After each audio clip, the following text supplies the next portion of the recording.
სახელითა მამისათა და ძისათა და წმინდისა სულისათა ამინ. წმინდა მღვდელმთავარი იოანე ოქროპირის სიმდაბლის შესახებ. ანუ კვლავ იმის შესახებ, რაც მეტად და მეტად გვჭირდება თითოეულ ჩვენთაგანს. როცა ცოდვა სიმდაბლეს შეუერთდება, ისეთი სიმსუბუქით მირბის, რომ ამარცხებს და უსწრებს სიმართლეს შეერთებულ სიამაყესთან. ხოლო თუ სიმდაბლეს სიმართლეს შეუხამებთ, მაშინ სადამდე აღარ მივა და რომელ ცას არ გაივლის. უეჭველია, რომ იგი უდიდესი კადნიერებით დადგება თვით ღმრთის ტახტის სიახლოვეს, ანგელოსთა შორის. თუ კი კადნიერებას იძენენ ისინი, ვინც თავიანთ ცოდვებს აღიარებენ, მაშინ როგორ გვირგვინებს არ ევიხსებიან ისინი, ვინც საკუთარ თავში ბევრი სიკეთის არსებობას აცნობიერებენ და ამასთანავე სულს იმდაბლებენ. ამგვარად, რამდენიც არ უნდა აშენო, ზემოთ იქნება ეს მოწყალება, ლოცვა, მარხვა, ან საერთოდ ყველა სათნოება, თუ საფუძველად სიმდაბლე არ დაედება, მაშინ ყველაფერი ფუჭად და ამაოდ იქნება აშენებული. არ არსებობს, ჭეშმარიტად არ არსებობს არც ერთი ჩვენი სათნოება, რომელიც შეძლებდა სიმდაბლის გარეშე გამტკიცებულიყო. უბიწუებას დაასახელებ თუ ქალწულებას, ფულისადმი გულგრილობას თუ რაც გნებავს, სხვა რამეს. ყველაფერი არაწმინდა, დილწი და საძაგელია, თუ კი სიმდაბლე არ ახლავს.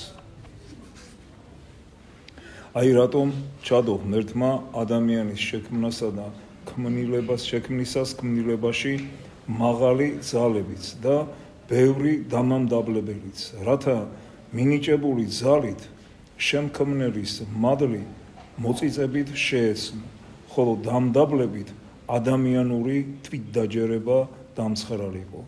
მას მოლაპარაკე ენა მისცა, ღვთის მაქებარი, ღვთის საქმეების ხოტბის შემსხმელი, შექმნილის სილამაზის განმარტებელი. ცასა და მიწაზე სხეულის პატარა ნაწილი ენა ლაპარაკობს, რომელიც სიდიდით 2 თითს კი მცირეა, რას ვამბობ თითზე მეთქი, ფრჩხილის წვერზეც კი და ასეთი პატარა ზეცასა და მიწაზე ლაპარაკობს, მაგრამ მან თავი დიდ რამედ რომ არ ჩათვალოს და თავის ბუნებაზე არ განდიდდეს, ხშირად მუწუკები და წყლულები გამოსდის, რათა იცოდეს, რომ თვითონ მოკვდავია და უკვდავზე ლაპარაკობს, რათა აცნობიერებდეს, როგორია იმისი ძალა, ვისზეც იუწყება და როგორია მაუწყებლის უძლურება.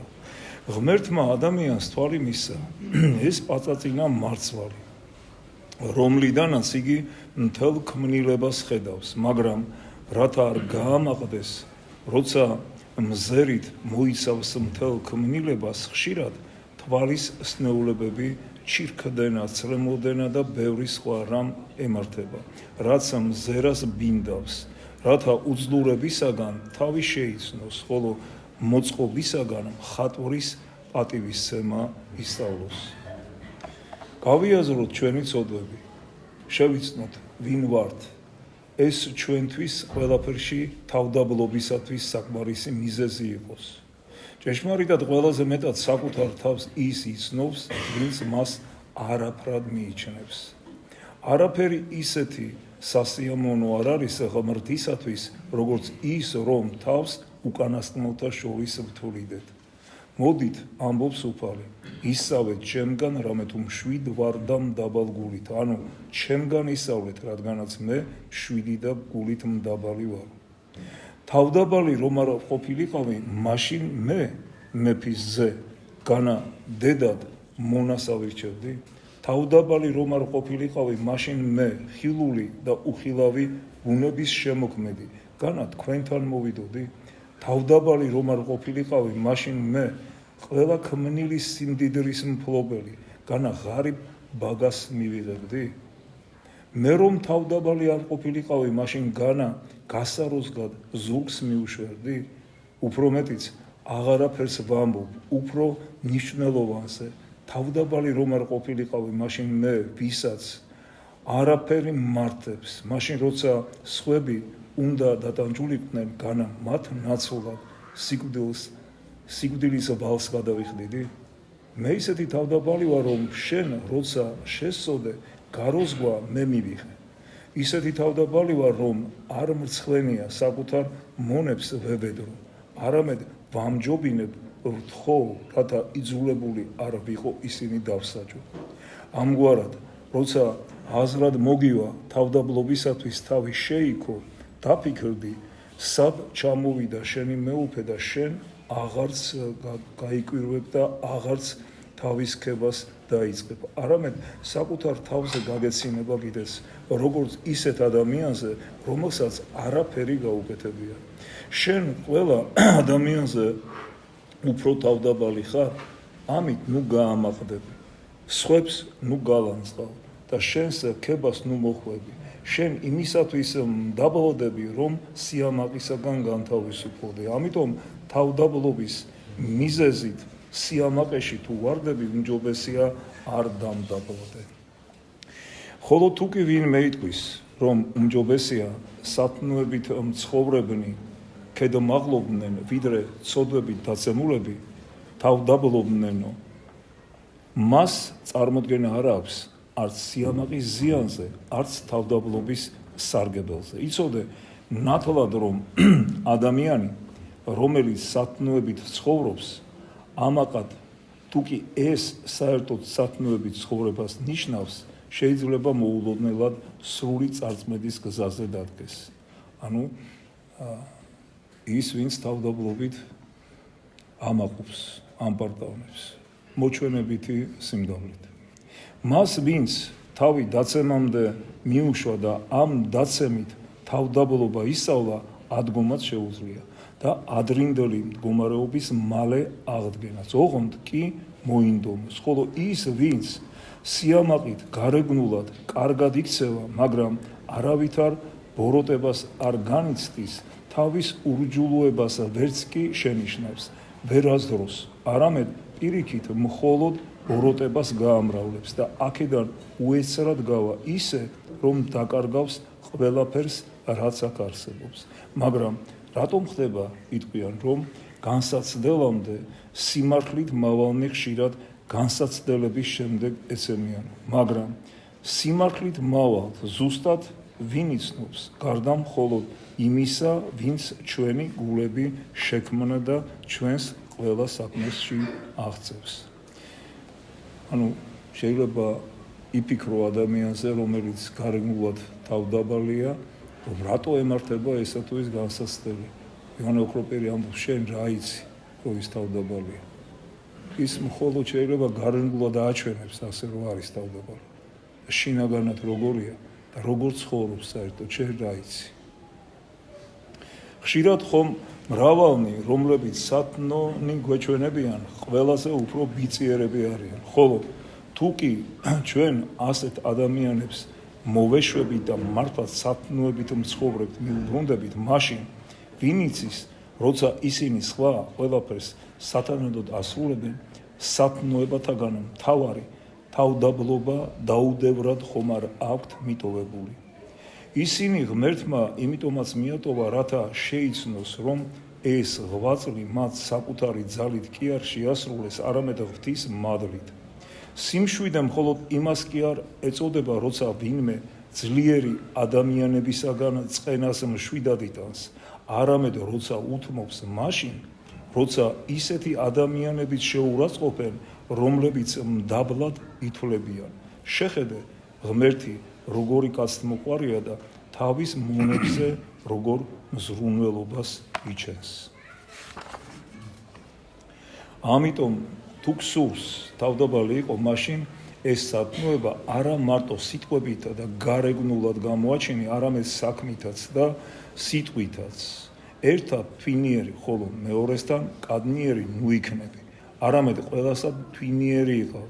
მეგობარი იქნება თუ მტერი, დიდი ადამიანი თუ მცირე, იმიტომ რომ თავდაბლობა სწორედ ეს არის. შეიძლება თვინიერი იყო და თან ღიზიანდებოდე თუ და მრისხანებდე. ოღონდ ამაში არავითარი სარგებელი არ არის, იმიტომ რომ მრისხანებით შეპყრობილი ხშირად ყველაფერს ღუპავს. სურველებს შეუძლიათ ჭეშმარიტი თავდაბლობა ყველაზე მეტად შემდეგიდან ისწავლა. როცა იესო მივიდა კაპერნაუმად, მოუხდეს მას მოწაფენი იგი დიდ რაქამასა შეჰკრებდეს და რქვეს პეტრეს, მოძღვარმა თქვენმან არა მოგწესა ხარკი. ანუ, ხოლო როდესაც მიადგნენ კაპერნაუმს, მივიდნენ პეტრესთან. დიდ რაქმის ამკრებნი და უთხრეს, ფულის ერთეულია დიდ რაქმა. თქვენი მოძღვარი არ გადაიხდის დიდ რაქმასო. თანაც ნახე, თვითონ ქრისტესთან მისვლა ვერ გაბედეს, არამედ პეტრესთან მივიდნენ და მასაც არა ძალმომრეობით, არამედ საკმაოდ თვინიერად, საყვედურით კი არა, არამედ შეკითხვის ტონით ეუბნებოდნენ, მოძღვარმა თქვენმა არა მოგწესა ხარკი. მათ მასზე სათანადო შეხედულება ჯერაც არ ჰქონდათ, არამედ მას, როგორც ჩვეულებრივ ადამიანს, ისე ეპყრობოდნენ. თუმცა უკვე აღსრულებული სასწაულების გამო ერთგვარ პატივისცემასა და მოწიწებას გრძნობდნენ. პეტრემ კი რავ, დიახო ეუბნება, მაგრამ მათ რომ უთხრა მოგცემთო, ქრისტეს არ უთხრა, შესაძლოა მასთან ამაზე ლაპარაკი შერწყვა. ხოლო ყველაფრის ცხადად მხედველი ღმერთი რაღაც აკეთებს. პეტრეს დაასწრებს და ეუბნება, რასა გონებს შენ, სიმონ, მეფენი ქვეყანისანი, დიეთგან მიიღებენ ხარკს ანუ ზვერსა, შვილთაგან ანუ უცხოთაგანო. რქვა მას პეტრე უცხოთაგანო. მიუნგო იესო და რქვა მას აწუყვე თავისუფალ სამი არიან შვილნიო. ანუ როგორ გონია სიმონო, ვისგან კრებენ მიწიერი მეფენი ხარკს და ბეგარას, თავიანთ შვილთაგან თუ უცხოთაგანო. პეტრე მიუგო უცხოთაგანო, ხოლო იესო უთხრა მას, ასე რომ შვილები თავისუფალნი არიან. პეტრეს რომ არ გონებოდა, თითქოს იგი ამას იმიტომ ამბობს, რომ შემკრებთაგან გაიგონა, ქრისტე ასწრებს და საკითხს წამოჭრის. მას სითამამეს შთააგონებს, ვინაიდან იგი აქამდე ამის თქმას აყოვნებდა. მისი სიტყვების აზრი კი შემდეგია. მე გადასახადისაგან თავისუფალი ვარ. თუ კი მიწიერი მეფეები გადასახადს თავიანთი შვილებისაგან კი არ იღებენ, არამედ ქვეშევრდომისაგან, მაშინ ასეთი გადასახადისაგან მით უფრო მე თავისუფალი ვარ. მეფე და ძე, არა მიწიერი, არამედ ზეციერი მეფისა. ხოლო ამის შემდეგ ამბობს, ხოლო რაითა არა დავაბრკოვნეთ იგინი წარვეთ ზღვად და შთააგდე სამჭედური და რომელი პირველ აღმოხდეს თევზი, აღიღე და აუღე პირი მისი და პოო მის შორის სტატირი, მოიღე იგი და მიეც მათ შენთვის და ჩემთვისო. ანუ, მაგრამ რათა არა ვაცთუნოთ ისინიო, წადი ზღვის პირას, ჩააგდე ანკესი, აიღე პირველივე თევზი, რომელსაც დაიჭერ, გაუღე პირი და შიქ პოებ სტატირს, მიიტანე და მიეცი მათ ჩემი და შენი სახელითო. ნახე, გადასახადზე როგორ არც უარს ამბობს, არც უბრალოდ უბრძანებს გადახდას, არამედ მხოლოდ მას მერე იხდის, რაც ჯერ უჩვენა, რომ მისი მიცემა არ მართებს. პირველი იმისათვის, რომ ამკრებები არც თუნდნენ, მეორე, რომ მოსწავლეები არც თუნდნენ. ვინაიდან აძლევს არა იმიტომ, რომ მართებს, არამედ მათი უძლურების გათვალისწინებით. მაგრამ რატომ ავალებს მათ, რომ მისცენ არა ის ფული, რომელიც გამზადებული ჰქონდათ, რათა ამითაც აჩვენოს, რომ იგი ყველაფრის ღმერთია და ზღვაზეც ბატონობს. მართლაც უნიშნელო არ იყო ეწინასწარმეტყველა, რომ პირველი თევზი, რომელიც ზღვის სიღრმეებიდან შეხვდებოდა, ხარკს მოიტანდა, რომ მისი ბრძანება, როგორც ზღვის უფსკვლუში ჩაშვებული ბადე, სტატირიან თევზს ამოიტანდა. ზღვას აიძულებდა საბუძურები ასე მოეტანა და თავისი სრული მორჩილება დაემტკიცებინა. ამგვარად, თუ გსურს შენი კეთილი საქმე დიდად აჩვენო, თავს ნუ განიდიდებ და მაშინ მას უფრო დიდიც გახდი. თუ კი ჩვენ სოდვილები, როცა თავს იმად ვთვლით, რაც სინამდვილეში ვართ, მართლები ვხდებით, მეზვერის მსგავსად, მაშინ რამდენად მეტად გავხდებით იმ შემთხვევაში, როცა მართლები ვართ და თავს სოდვილებად მივიჩნევთ. თუ თავს ქების ღირს უწოდებ, უვარგისი ხდები, თუნდაც ქების ღირსი იყო. ხოლო თუ კი თავს უვარგის უწოდებ, მაშინ სასარგებლო ხდები, თუნდაც უვარგისიც იყო.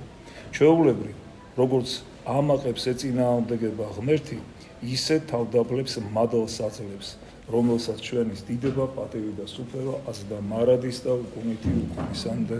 ამინ. ღმერთმა დაგლოცოთ და გაკურთხოთ.